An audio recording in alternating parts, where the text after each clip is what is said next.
Adım Yavuz. 27 yaşındayım.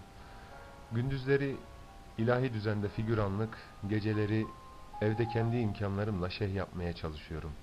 Putlar orada duruyor, baltamın ruhsatı yok. Ruhumu Lokman'dan bir haber bir tıp öğrencisine sattıydım.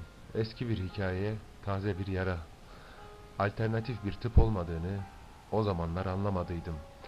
Denekler haliyle gönüllü, konu tabiatıyla muğlak. Bakın işte bu benim yaram. Ah evet, o da sizin kalbiniz. 4 kapakçık bir fincan. Ah evet, kabarmış kalbiniz. 4 oda bir salon. Fincanı kalbinizden oydum. İçine koyacak bir şeyim yok, kusura bakmayınız. Ah evet, hatırınızı değil ama ahınızı 40 yıl taşıyacağım mutlaka. Hayatın programı sarmal. Dön başa, taze bir hikaye, eski bir yara. Lakin bizi balkonlarda tutanın yer çekiminden duyduğumuz korku olduğuna inanan bir kıza, kendisine bir bumerang çaresizliğiyle fırlatılmış olduğunuzu anlatamazsınız.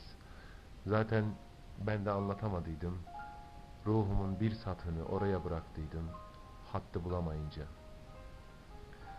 Bir eski, bir taze, yaralı bir hikaye, hikayeden bir yara.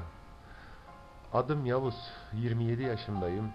Aslında ben bu şiire size evlenme teklif etmek için başladıydım.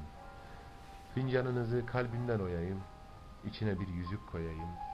Koyayım böyle şiire, ah evet kalbiniz, affedersiniz. Alternatifi olan olmasa da olur.